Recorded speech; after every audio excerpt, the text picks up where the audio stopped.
Welcome to The Bitter Witness.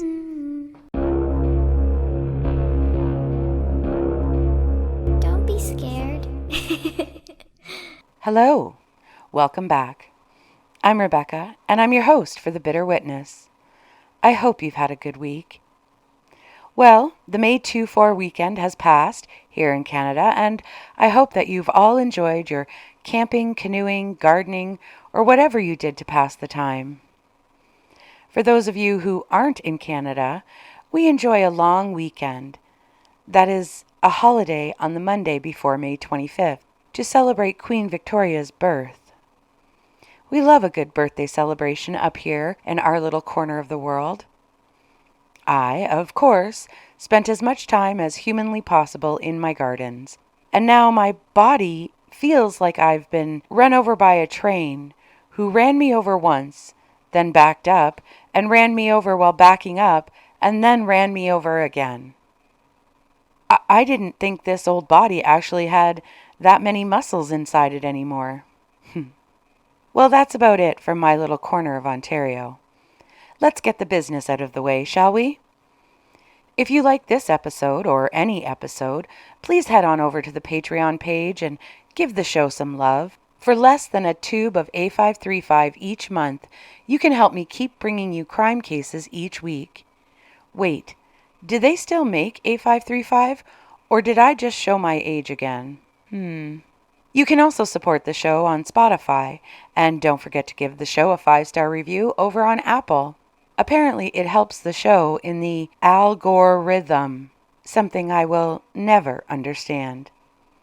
Like, follow, and share the show on whatever platform you're listening to. Stop by our Facebook page and leave a comment, or share a post with everyone you know, or don't know for that matter. Everyone is welcome here. That's enough of the business. Let's get to this week's case. The dogs are sleeping behind me, so puppy ASMR will be brought to you by both Miley and Piper this week. So grab a cup of tea or coffee, drop a shot of something stiff in it, because we are about to discuss an absolute asshat. Sit back and relax while I tell you about the case of the ESL shooting.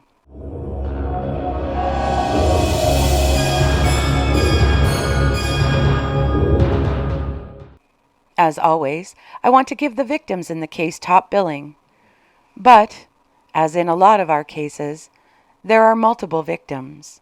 So to all those who were harmed in any way by this case and to their loved ones, I acknowledge you and I send my love to you wherever you may be. Obsession transcends simple coveting, venturing into a realm of unhealthy fixation.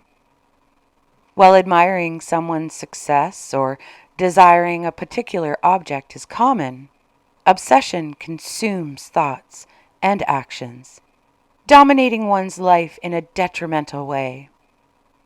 A dark manifestation of obsession is stalking. The stalker is driven by a deep-seated need for connection or control, fueled by distorted beliefs and fantasies about a perceived relationship with the victim.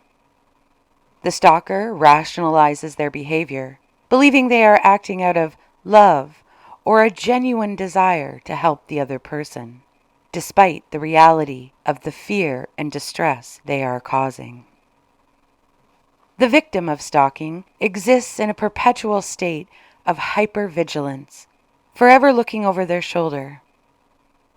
Every unfamiliar car, every lingering shadow, every unexpected phone call sends a jolt of terror through them. They question every noise, dissecting its origin and potential threat level. Living in constant fear becomes the norm, a heavy blanket smothering any sense of peace. Even the simple act of going anywhere, once a mundane routine, is now fraught with anxiety, each outing a potential encounter. Worst of all, the safety they once felt within the four walls of their own home is shattered, replaced by the chilling realization that their sanctuary has been infiltrated, leaving them vulnerable and perpetually unsafe.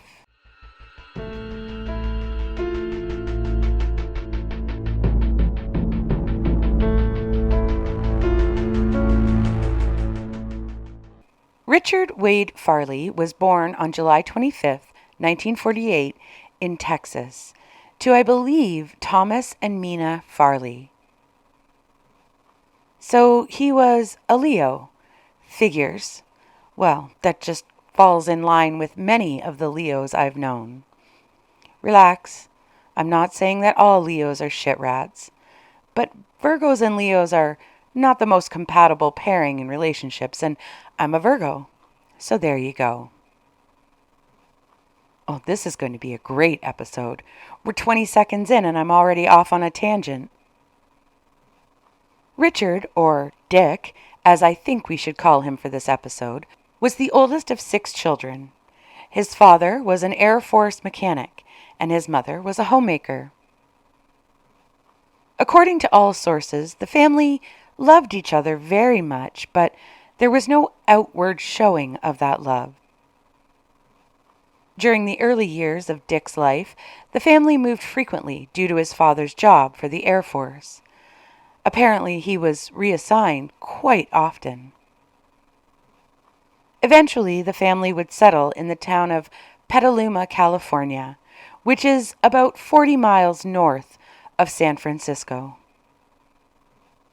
According to everything that I've looked at for this case, Dick was an unremarkable kid.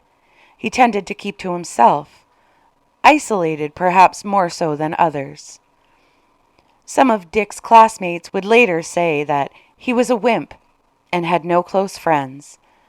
But when you factor in the nomadic lifestyle that the family had, that description really isn't that shocking. There was no criminal record for Dick, so it seems as though he was able to stay out of trouble throughout his teens and early 20s. In 1966, Dick attended community college, but he decided academia wasn't really his jam, so he dropped out and enlisted in the Navy.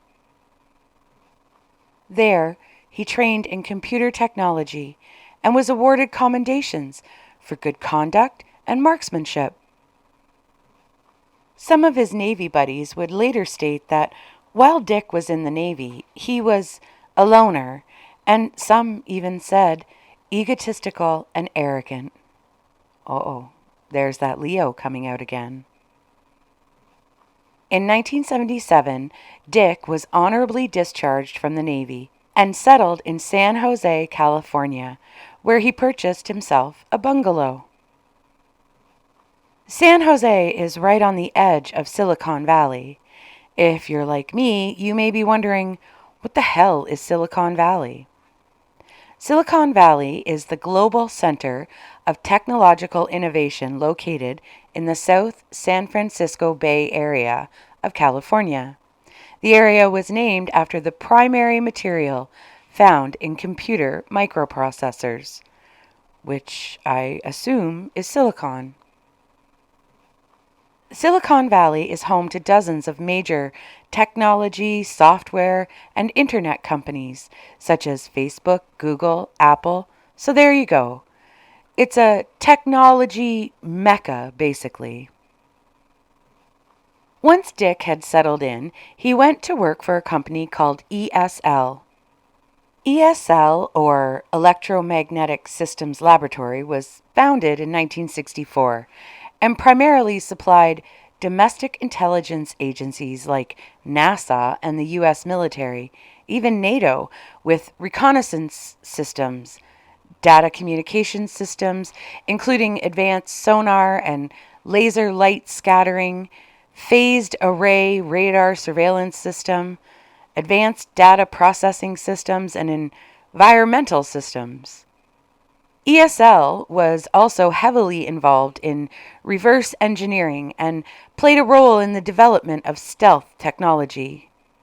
I honestly have no idea what I just said, but it sounds like they were pretty smart people. It sounds like some pretty heavy-duty, high-class security stuff happening inside that building.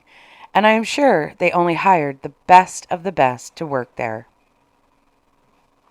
For a time, Dick was working and existing in his life, and by the early 80s, he had found himself pudgy and wearing glasses on his fat, puffy face. That wasn't my description. I found that in one of the articles I read, but it was true. At this time, in the early 80s, Dick is a collector of weapons, power tools, and a pretty big array of smutty porn books. In April of 1984, Dick attended a luncheon for work. There, he was introduced to an electrical engineer named Laura Black. Laura had only worked for ESL for about a year. Puffy Dick was 35 and Laura was 22. According to Dick, for him, it was love at first sight. Not so much for Laura. It was almost as though something snapped inside Dick's brain, and that snap caused an instant and intense infatuation with Laura. Immediately after their first meeting, Dick began leaving gifts for Laura on her desk, writing her letters and asking her to go out. Laura declined all invitations from Dick. She wanted nothing to do with him. Laura was beautiful, brilliant, and focused on her own life. She was, at the time, finishing her master's.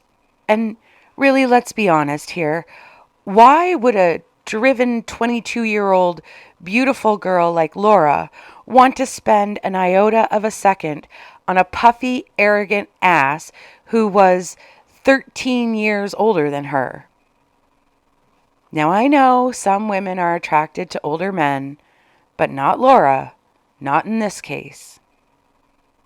Most men, I mean real men, would maybe try a couple of times to ask a woman out, and when all their attempts were rejected, they would honor the woman's wishes. That's what a real man would do.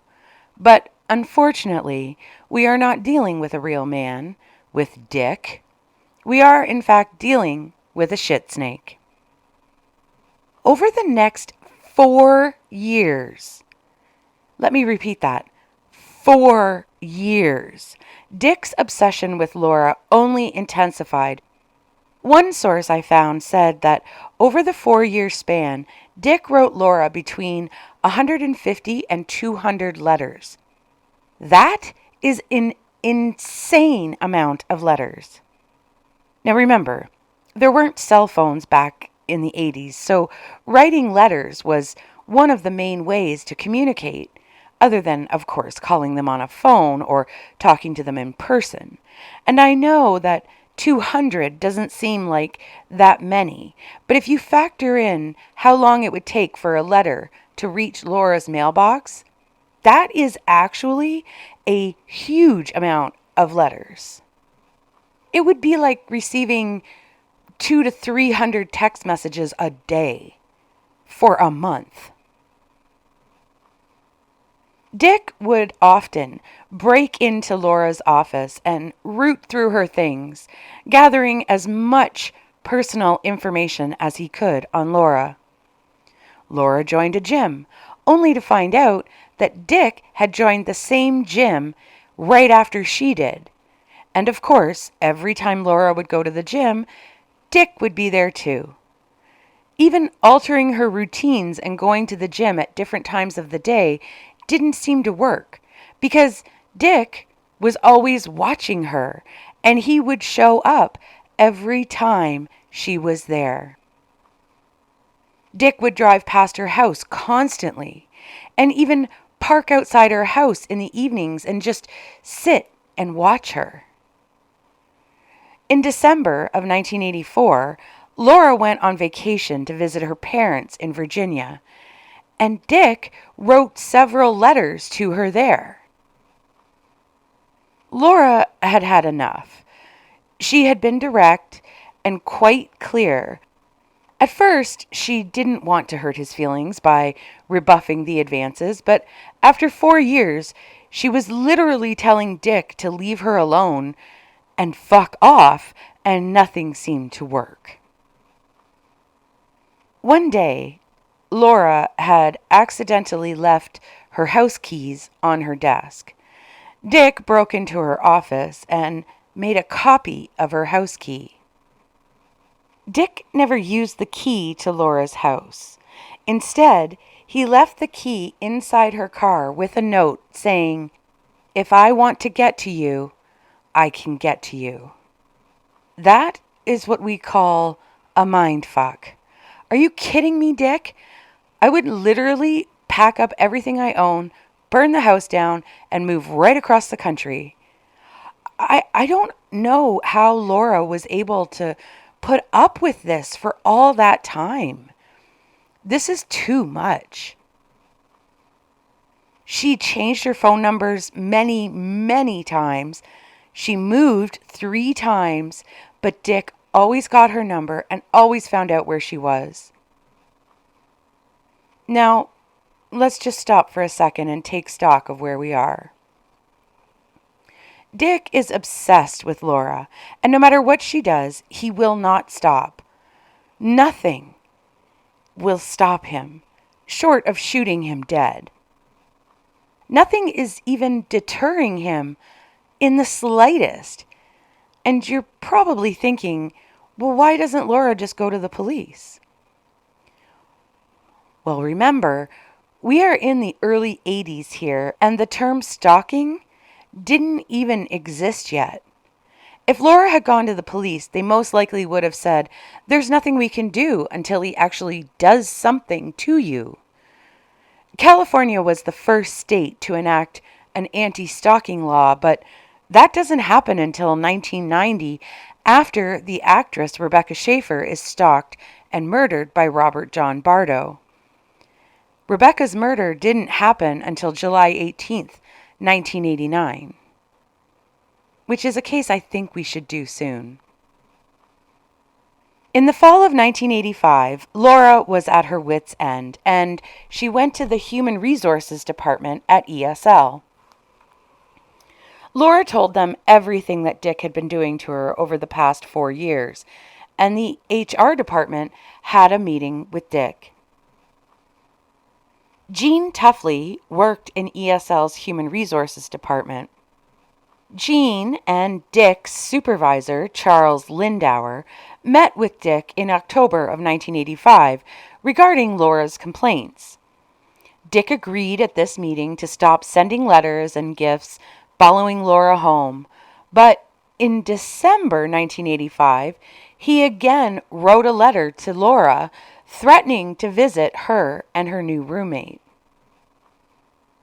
After this letter, Jean and Dick's supervisor Charles again met with Dick in December of 1985 and January of 1986.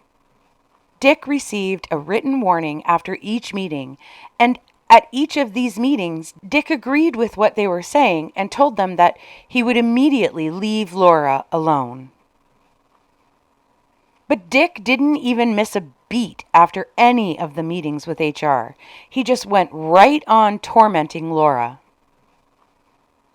Over the next year, Laura filed several formal complaints with HR at ESL. But sadly, all they could really do was bring Dick into the office, give him shit, write him up, tell him to stop, and send him on his way. There was really nothing they could do for anything that was happening outside of working hours. I found one report that stated that while Dick was at ESL, he had threatened coworkers and a manager. And from what I found, these threats were along the lines of, "Don't piss me off. I collect guns and know how to use them." Not really a direct threat, but more along the lines of a veiled threat. So it seems to me, anyway, that Dick knew exactly how to play the system to his advantage. Apparently, one of his managers came right out and asked Dick if he was threatening them, and Dick responded with, "Yep, I am." But nothing happened to him. In January of 1986, after Dick had had his meeting with HR, he appeared in the parking lot of Laura's apartment as she was getting out of her car. He walked up to her and informed her that he was finished asking her what to do all the time, that she should remember that he had a lot of guns, and then he told her that he would now be telling her what she can and can't do. Are you in a fantasy world, Dick? You don't own Laura. The weekend following the parking lot incident, Laura received another letter from Dick stating that he would not kill her, but I'm not going to go into the gory details on this letter, but let's just say there were a whole range of options that Dick wanted to do to Laura, and each one was worse than the previous. The letter went on to inform Laura that, quote, I, meaning Dick, do own guns and I'm good with them, so don't push me. If neither of us give in to the other, pretty soon I will crack under the pressure and run amok, destroying everything in my path until the police catch me and kill me. You know I'm serious when I show you a letter like this. Unquote. In February of 1986, Dick stopped by Jean's office. Remember, Jean is the HR woman. He stuck his head in her office and told her that ESL had no right to control his relationships with other individuals. Jean told Dick that sexual harassment was illegal and that if he didn't leave Laura alone, he would be fired. See, at this point, the only thing Jean could call it was sexual harassment, because stalking didn't exist. I mean, I'm sure there was some sexual harassment in there, but what Dick is doing is stalking 101. When Jean told Dick that he might be fired if he didn't stop, Dick responded that if ESL fired him, he would have nothing to live for, and that he had guns and he wasn't afraid to use them, and it would be over for him and he would take people with him. Jean then asked Dick if he was saying that he would kill her. Dick answered yes, but I would take others too. After that, Jean refused to have any interaction with Dick and told her supervisor, John Allen, that he would have to deal with Dick. On May 2nd, 1986, Dick was fired from ESL. You can only play the game by your own rules for so long, and then no one will want to play with you anymore, Dick. Suddenly, Dick found himself out of work, and unlike while he was working, there was no unending flow of money to support his collecting of weapons and all the other items he holds near and dear to his heart. Dick ended up selling his house and moving into a smaller apartment. And of course, like any other shit snake, Dick blamed Laura for all his suffering. Laura turned him down. Laura went to HR. Laura got him fired. And all he ever wanted to do was to love Laura and provide a good life for her. But Dick getting fired didn't slow him down at all. In fact, it actually gave him more time to focus on Laura. He started following her non-stop. He would even go to the company's softball games and watch Laura play on the ESL team. This piece of shit even attended some of her classes at the university where she was finishing her master's. Dude, this guy is out of control, and there is nothing Laura can do about it because, like I've said 100 times, stalking didn't exist. And as long as Dick didn't harm her physically in any way, he wasn't breaking any laws.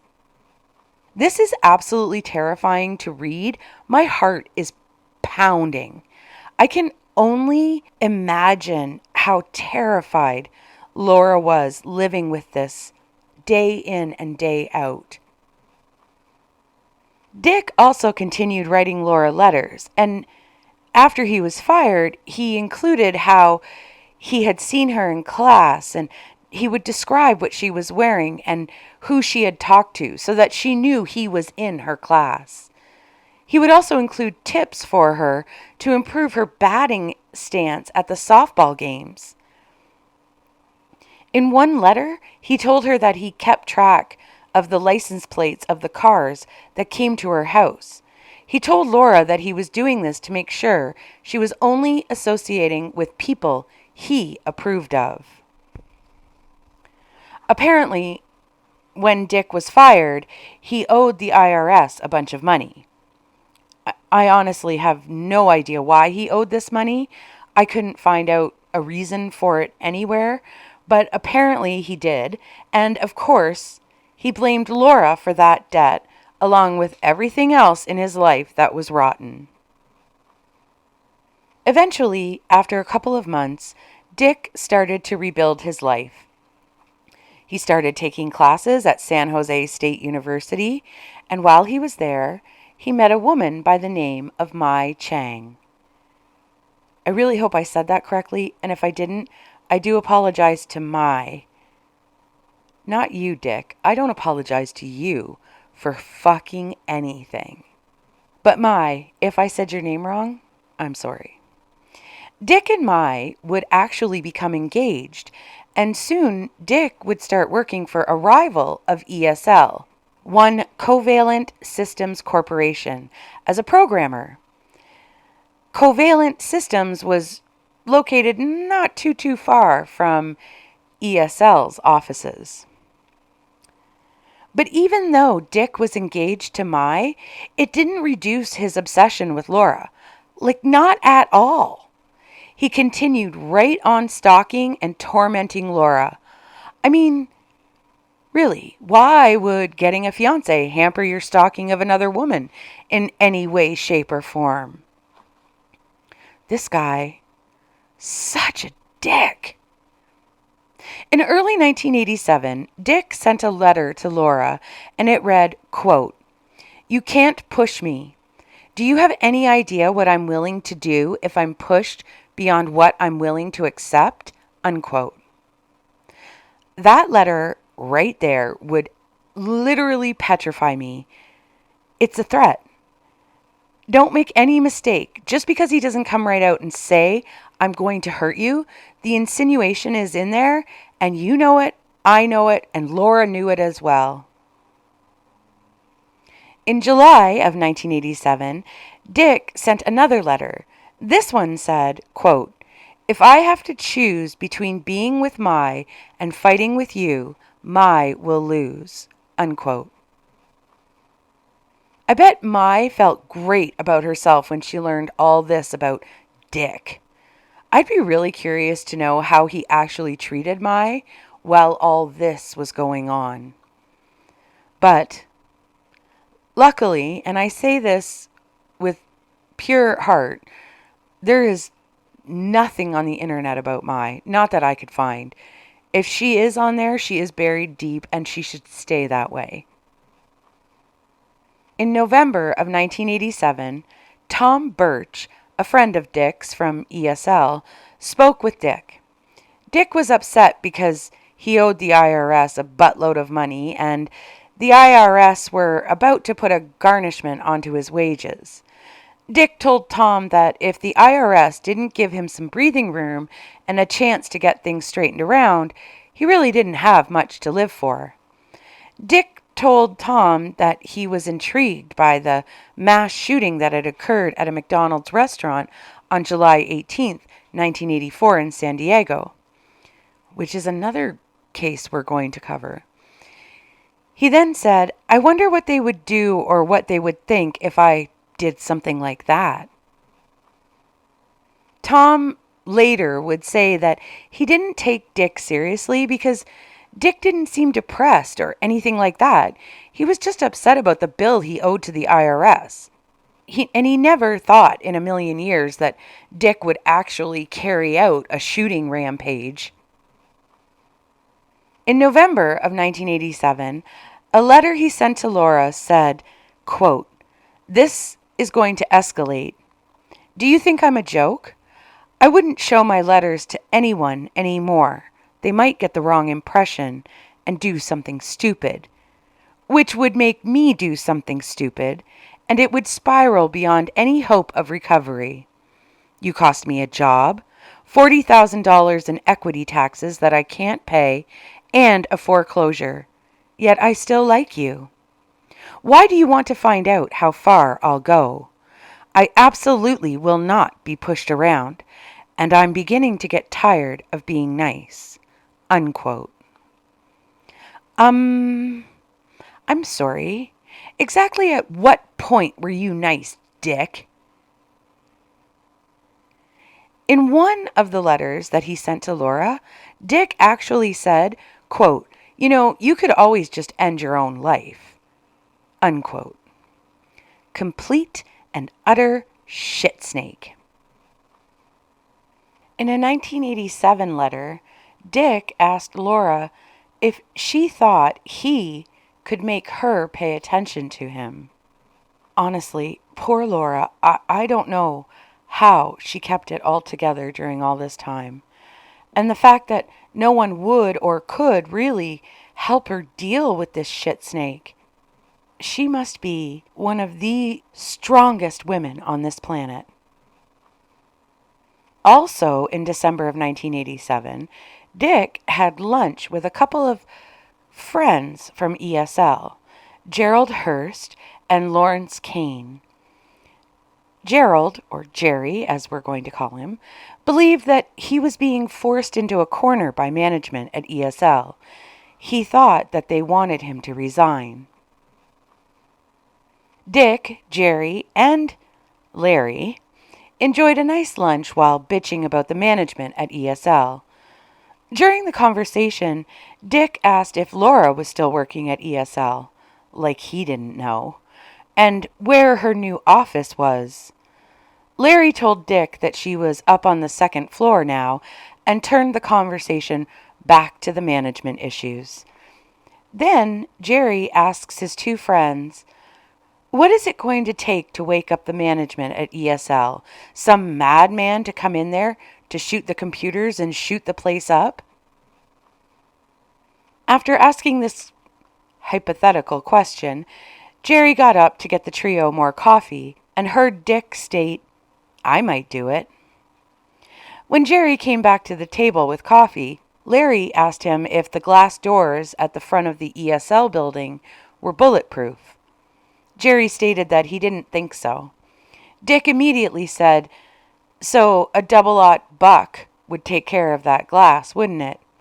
Jerry told Dick yes, it should. And after that, the three men enjoyed their coffee and laughed and fantasized and joked about how funny it would be to go into the company and shoot up all the equipment and the computers. At the end of the lunch date, Jerry asked Dick to send him any lines on jobs at Covalent Systems, and he also gave Dick directions to his office at ESL in case he wanted to stop by and shoot up his computer. Now hold on. I know some of you are going, what? Why didn't they go to the police?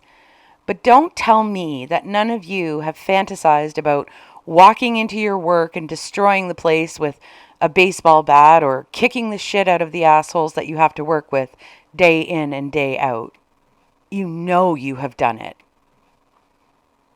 In January of 1988, Robert Peterson, an employee at ESL, came out to the parking lot and found Dick sitting in his car waiting for Laura. Robert confronted Dick and told him to stop harassing Laura. Robert told Dick that if he didn't stop, he would find himself in jail. Dick looked straight into Robert's eyes and said, "You are only making things worse."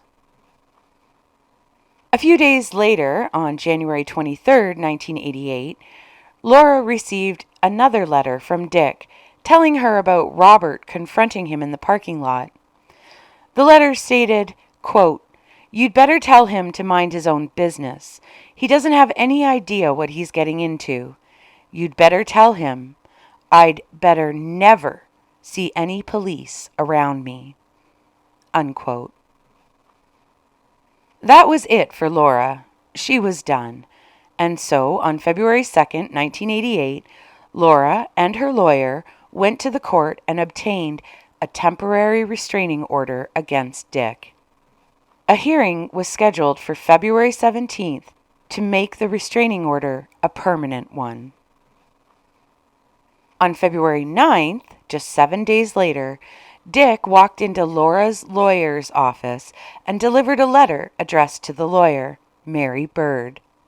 The letter stated that despite what the temporary restraining order said, he in fact had a relationship with Laura, and he had the proof to back up that claim.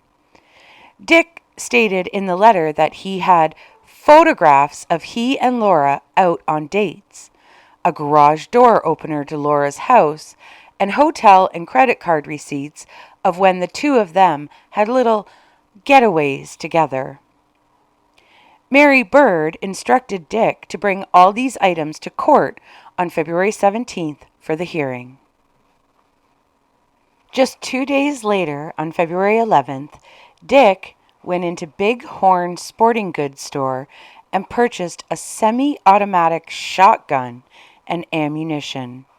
Dick paid for the gun and ammo by check, which, P.S., bounced like a rubber ball. Then Dick went to a shooting range, rented a lane, and asked for 6 targets and bought 13 boxes of shotgun and pistol ammo. The next day, February 12th, Dick returned to the shooting range and bought 1,000 rounds of ammunition for a .357 Magnum handgun, 1 box of 9mm hollow point handgun ammunition, and 3 boxes of .380 hollow point handgun ammunition. Okay, so I know literally nothing about guns, but that is a buttload of ammunition right there. And I know that he didn't shoot it off at the shooting range. So I guess in the States, you can buy your ammo to go at firing ranges? You know, I really try to stay out of politically motivated discussions on here, but no one needs a handgun for anything except hurting someone. Honestly, I don't think anyone ever needs a gun, but let's just leave this tangent with, I agree with Leonard Skinner. All of the guns should be sent to the bottom of the sea. Saturday night special, baby. The day after stocking up on all that ammo, Dick went to the president's office at the university where he was enrolled. He wanted to speak with Father Ruick, who in fact was the president of the university, but he wasn't in. When the secretary asked Dick if he wanted to leave a message, Dick answered with a sly smile, "No, it doesn't matter anyway. He'll always remember my name."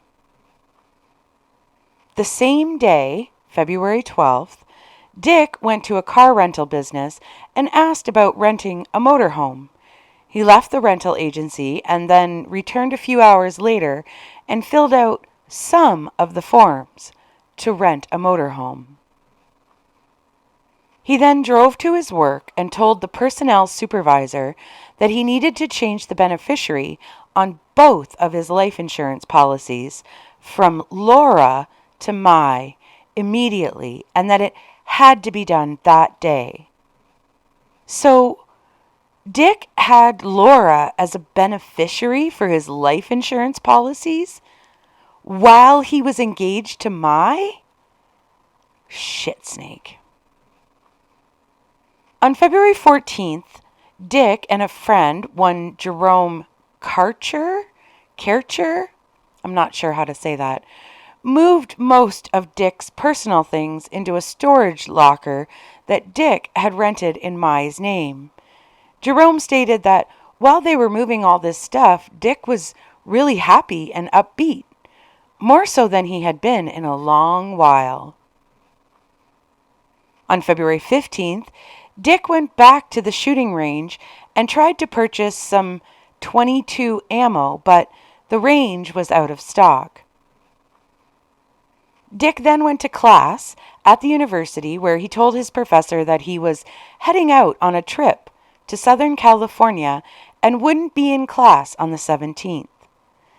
He left class at the university and went back to the car rental agency to finish filling out the forms for the motorhome. Then, with a smile and a wave, Dick drove the motorhome off the lot. Oh, and P.S. Dick's check bounced for the motorhome, too. On February 16th at about 8 a.m., Dick walked into the accounting department of Covalent Systems and asked for his paycheck. Linda Emerson, the accounting manager, told Dick that the checks wouldn't be ready until 10 a.m. Then she asked him why he needed his paycheck at 8 a.m. Dick's response? He needed to go buy a gun. In the afternoon of the same day, February 16th, Dick went back to the shooting range for a little practice shooting. He told the owner of the range not to worry about not having the ammo he was looking for. He had gotten lots somewhere else. At 2:50 in the afternoon of the 16th of February, Dick pulled into the parking lot of ESL in the motorhome. The details of what happened are sparse, even in the court records, so we only know a few details of what actually transpired after Dick exited the motorhome. He left the motorhome carrying a shotgun in his hands, rifles strapped over his body, and 4 or 5 bandoliers of ammunition strapped to his body. Bandoliers are those leather straps that hold ammunition, sort of like what Chewbacca or Rambo wear. So now Dick thinks he's Clint Eastwood in The Good, the Bad, and the Ugly. Dick, you're the ugly.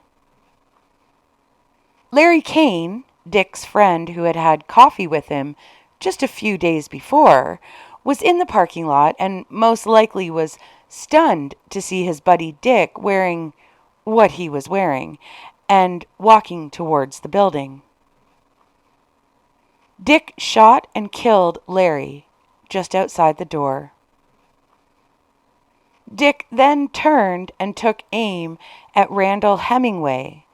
Luckily, Randall was able to duck behind his car and avoided being injured. Dick then turned and shot out both glass doors at the front of ESL. The first call to 911 came in at 2:53. According to court documents, Dick walked slowly and methodically as he made his way through the offices of the first floor of ESL. Once inside the building, Dick shot and killed his next victim, who was sitting in an office on the first floor. After Dick had shot out every computer he could see on the first floor, he began climbing the stairs to the second floor of the building. While in the stairwell, he shot and killed his third victim. Once he reached the second floor, Dick just began shooting. He was shooting at everything in sight: computers, desks, equipment, people. It didn't matter. His fourth victim was shot and killed when Dick shot through a locked office door. But Dick was headed to Laura's office. Once he arrived at her office door, which Laura had locked, he started shooting through the door.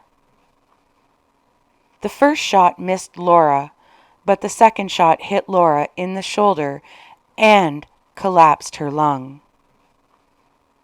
Remember, he's shooting with a shotgun at her door, so this wound isn't a tiny little bullet hole. This is a big fucking wound in her shoulder. Once he saw that he had hit Laura, He turned and continued firing randomly at everything and everyone on the second floor of ESL. The shotgun that he was using was actually the semi-automatic rifle, so he didn't have to reload the gun after each shot. He could just blast away over and over and over again.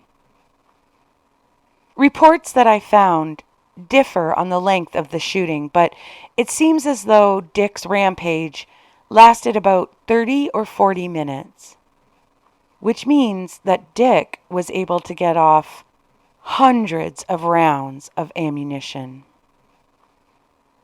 That 30 or 40 minutes must have felt like an eternity to those working on the second floor. After Dick had shot Laura and then covered the second floor with a barrage of bullets, he stopped shooting for a few minutes. He picked up a phone and called the office of Robert Mancebo, who worked as a security hardware repair person. Dick stated to Robert, quote, "I'm the one who's been wasting all these people," unquote. Dick told Robert that he wanted to let everyone know why he was doing it, and that he wanted a recorder so there would be a permanent record. Dick said he was doing the shooting rampage because of Laura and because of her lawyer and what they were doing.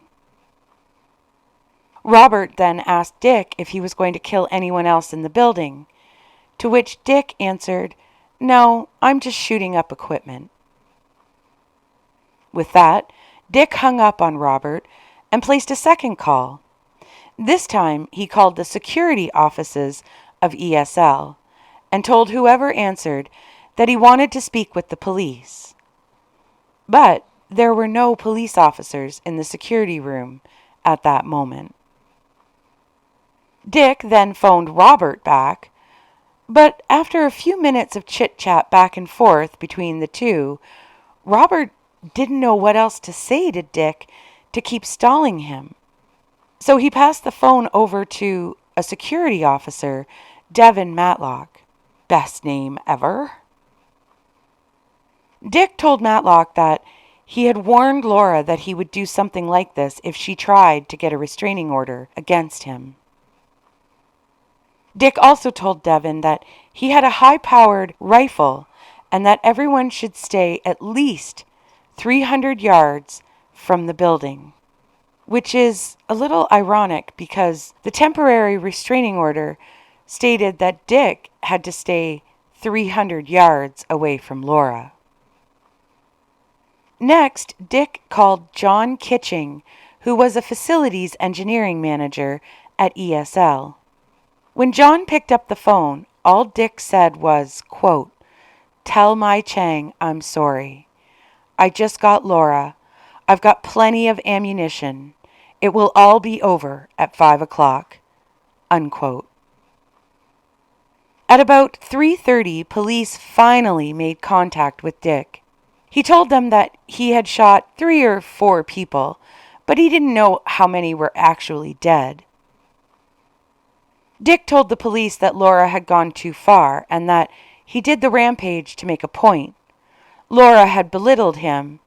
He did the shooting to get even with her. Police asked Dick to surrender his weapons and come out of the building peacefully, but Dick answered with, quote, "No, I'm not ready yet. I want to gloat a little bit," unquote.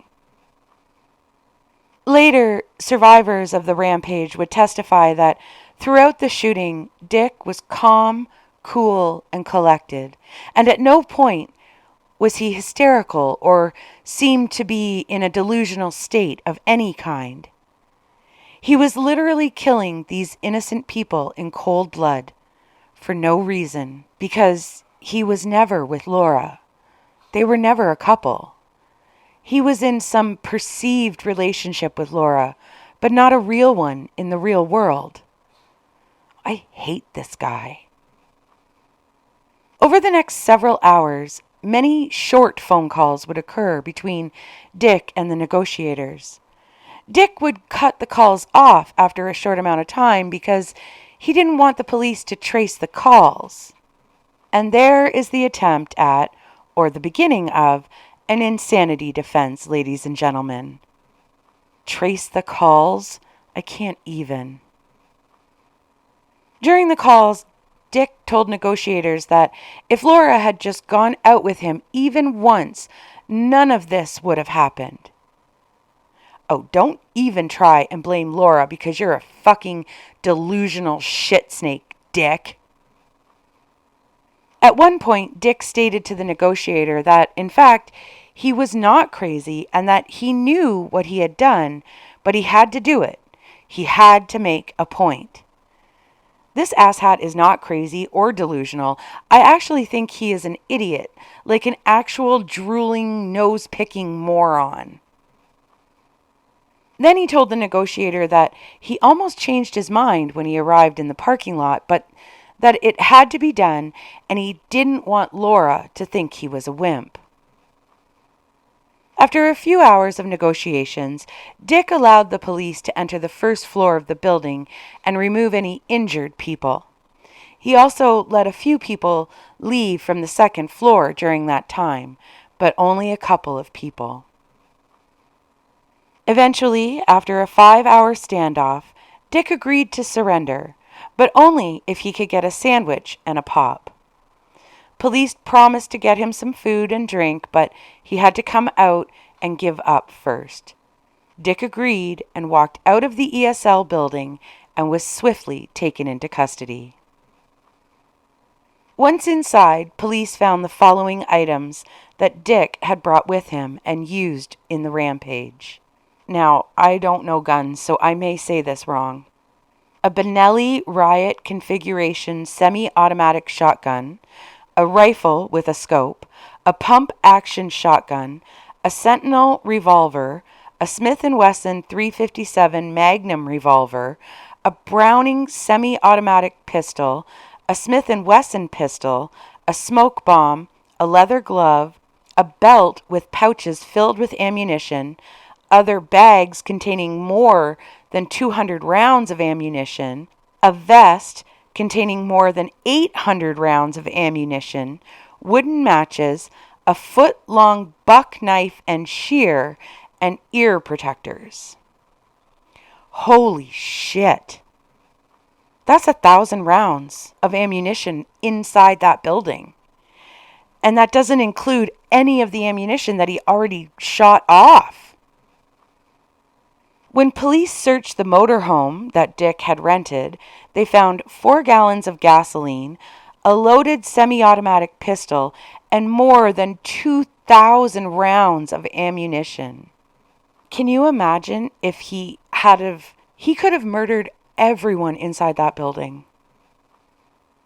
The very next day after the shooting, February 17th, a judge made the restraining order that Laura had taken out permanent.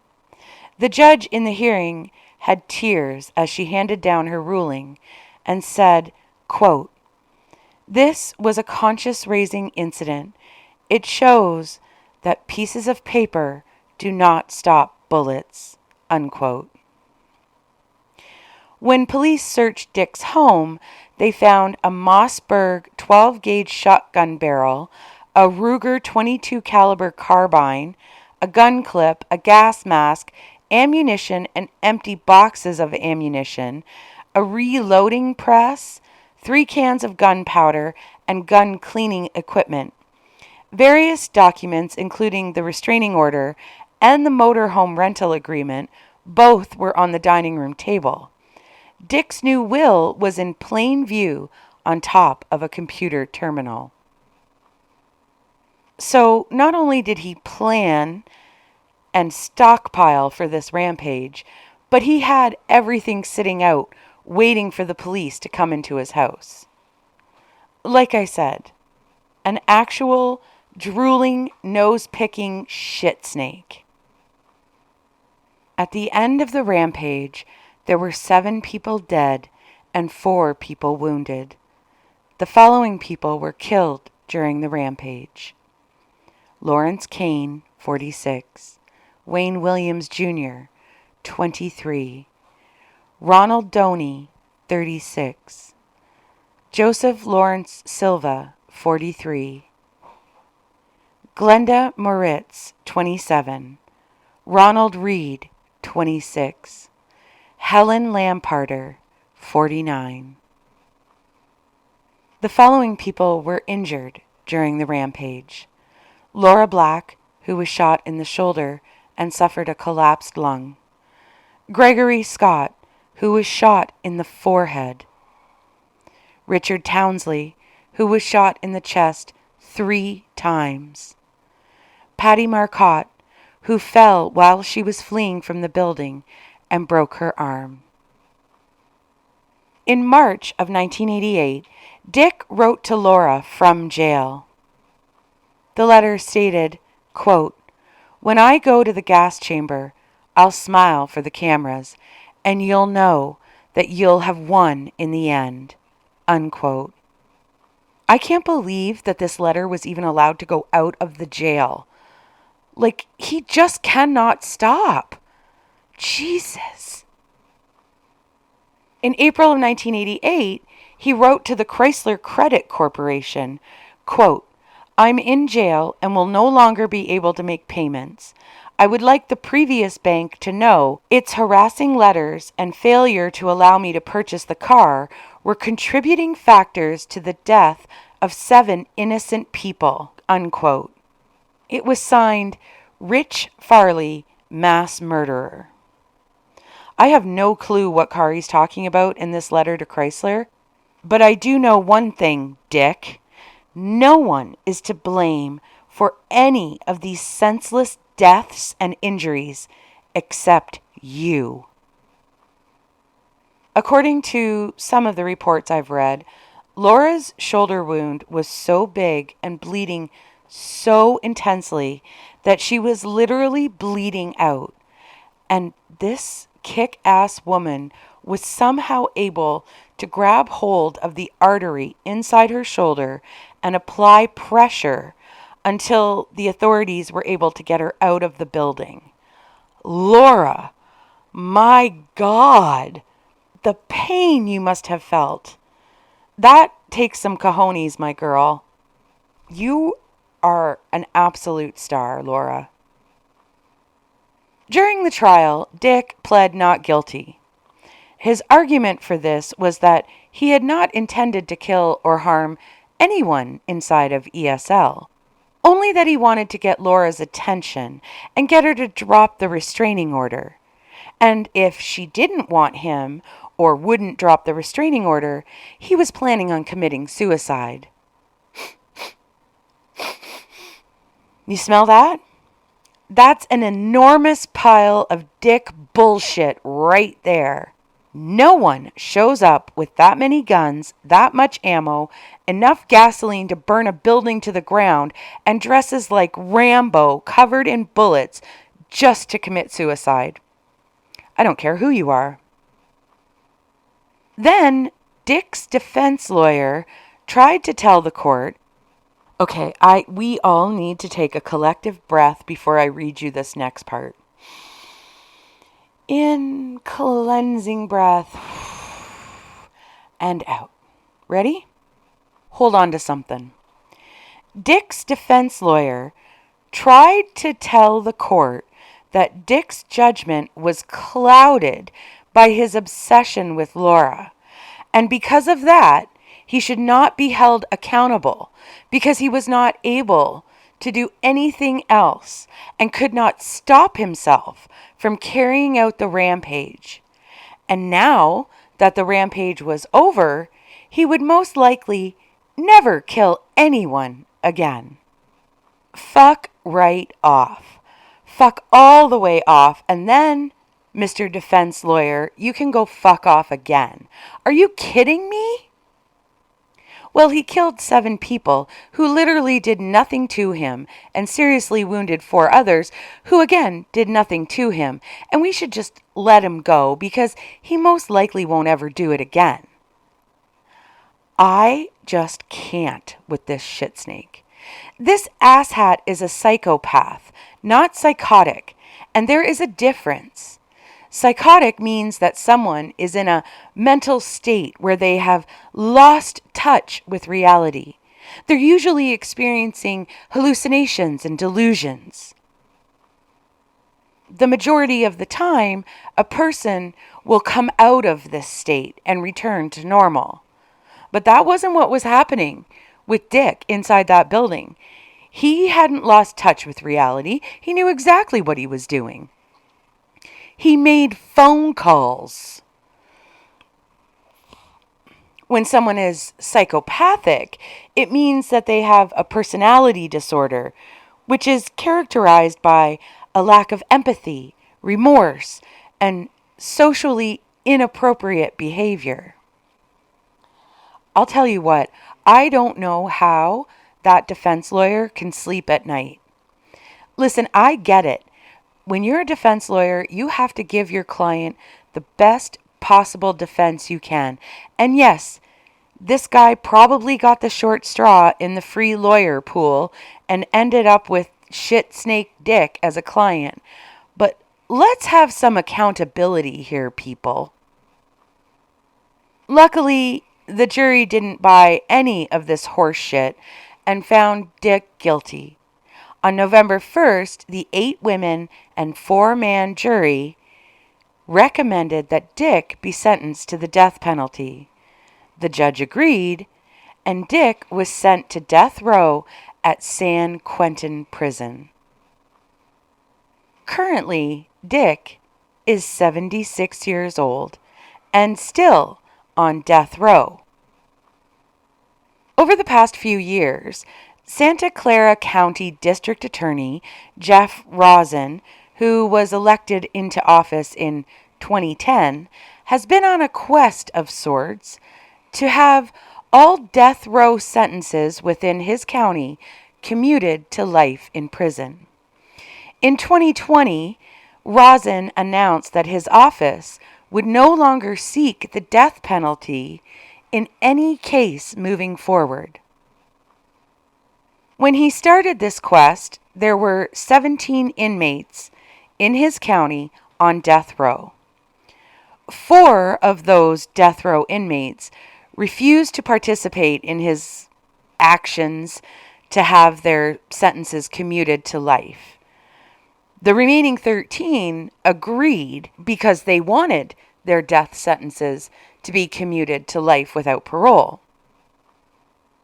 So far, as of March of this year, 2025, 2 months ago, Rosen has been able to get 12 out of the 13 death row sentences commuted to life without parole.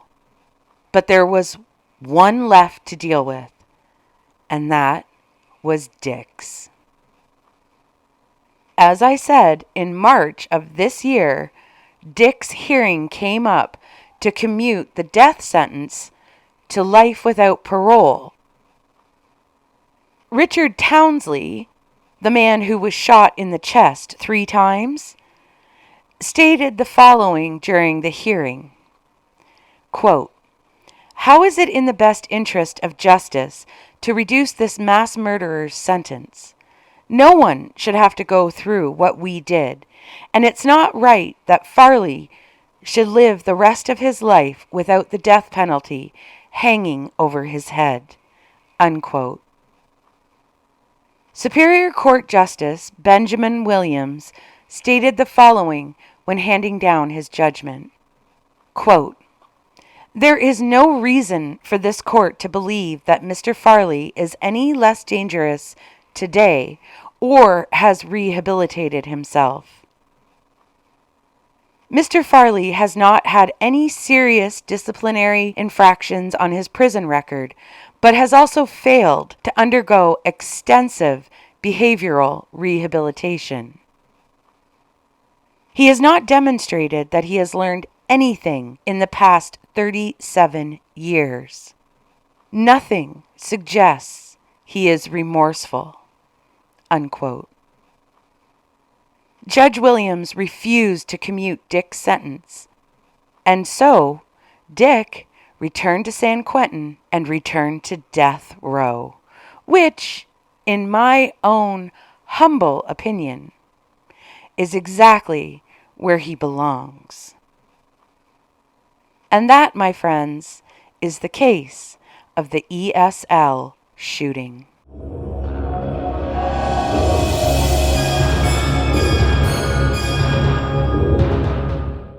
My thoughts. My opinion of this case is that Dick should have been executed years ago. He knew what he was doing was wrong when he was terrorizing Laura.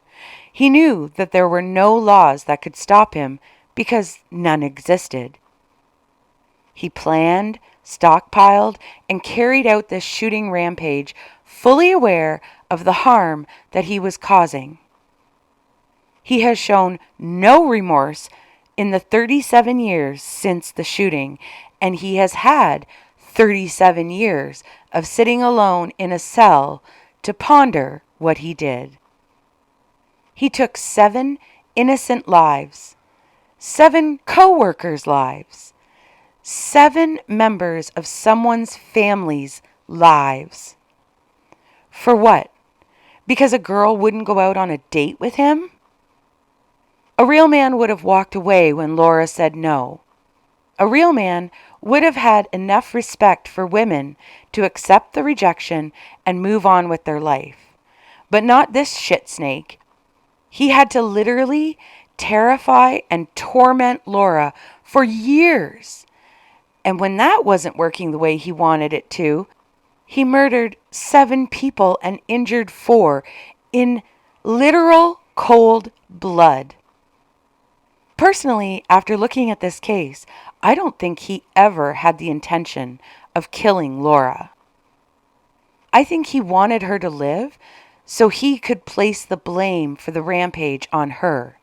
And somewhere in the depths of his sick, twisted, evil mind, he believed that everyone would blame Laura for the shooting, and he wanted her to have to live with that guilt for the rest of her life. While researching this case, I found literally nothing on Laura since the trial. And even if there were any information on Laura, I wouldn't be the one to publicize any of her personal information. I hope that wherever Laura is, she is happy and safe and gotten whatever she needed to help her deal with what she lived through. I wish that for all the victims in this case. I even wish that for Dick's family. I wish them nothing but happiness and health. But not you, Dick. Personally, I feel that in some cases, the death penalty is the only just punishment, and this is one of those cases. I feel that in this case, the punishment fits the crime to a T. Dick knew exactly what he was doing, and he knew that it was wrong. Otherwise, he wouldn't have called the security. He wouldn't have taken time to practice shooting at the range. He wouldn't have stockpiled his ammo. He wouldn't have negotiated with the police for 5 hours. Although California was the first state to bring in anti-stalking laws, there is only so much that can be done in cases like these. The only legal recourse a victim of stalking has is restraining orders. But restraining orders' effectiveness can be limited. Paperwork cannot stop bullets.